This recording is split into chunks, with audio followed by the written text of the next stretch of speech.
প্রবাসী খুব আরামের জায়গা, বিদেশ খুব আরামের জায়গা। মিয়া সাহেব, একজন বিদেশি প্রবাসী তার কাছে ফোন দিলে আগে তার খোঁজ দিবেন, ভাই কেমন আছো, শরীরটা ভালো আছে কিনা। কারণ একজন প্রবাসীর সবচেয়ে বড় অভাব, ঠিক আছে টাকার তার অভাব নাই, সুন্দর জায়গা পরিদর্শনের তার অভাব নাই, কিন্তু সবচেয়ে বড় অভাব মায়ার অভাব, ভালোবাসার অভাব, আন্তরিকতার অভাব, ঠিক কিনা।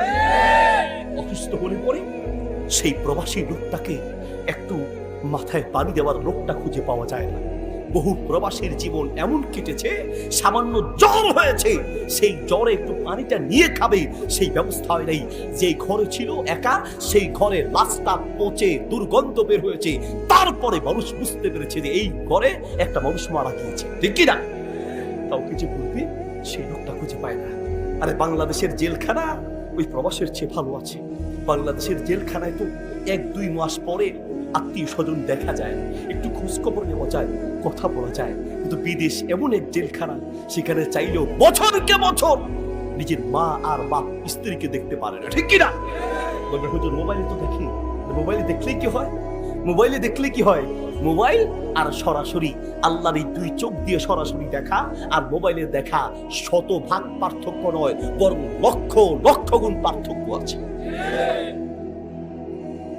ভাই আমার, বলতে চাচ্ছিলাম 60টা বছর পর্যন্ত বিদেশ করেছে, দেশে আসার পরে অসুস্থ, আসার পরেই অসুস্থ। অনেক প্রবাসীর জীবন এমন কেটেছে যে এত বেশি পরিশ্রম করেছে, 24 ঘন্টার ভিতরে 5, 6, 7 ঘন্টার ঘুম ছাড়া পুরো টাইমটা সে নিজের শরীরের উপরে জুলুম করে টাকা ইনকাম করেছে, ছেলের জন্য, মেয়ের জন্য, স্ত্রীর জন্য, সন্তানের জন্য, বাবার জন্য। আর দেশে আসার পরে শুধু পায় অপমান, লাঞ্ছনা আর অপদস্থ ঘৃণা। কথা বলে ঠিক কিনা। এত বছর যে বিদেশে কামিয়েছে না, দেশে আসার পরে ঘৃণা আর ঘৃণা। তবে হ্যাঁ, প্রবাসী মারি খালি যে সে একা কষ্ট করে তা আমি বলবো না। প্রবাসীর প্রত্যেকটা স্ত্রী তারও কষ্ট আছে, কারণ স্বামী ছাড়া একজন স্ত্রী স্বামী ছাড়া চলা যে কত কঠিন, এটা ভুক্তভোগী নারী ছাড়া পৃথিবীর কেউ বুঝতে পারবে না, ঠিক আছে।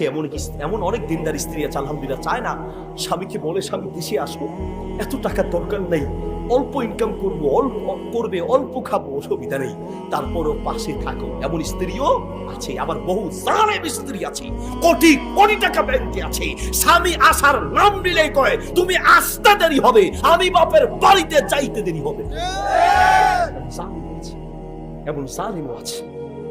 করোনায় কঠিন মুহূর্ত চলছে, এক প্রবাসী তো ফোন দিয়ে চোখের পানি ছেড়ে দিয়েছে, বলছে হুজুর করোনা যখন বাড়তে শুরু করেছে, সবাই দেশে পালিয়ে যাচ্ছে, এদিকে সবাই দেশে পালিয়ে যাচ্ছে, আমি বাসায় ফোন দিলাম যে দেশে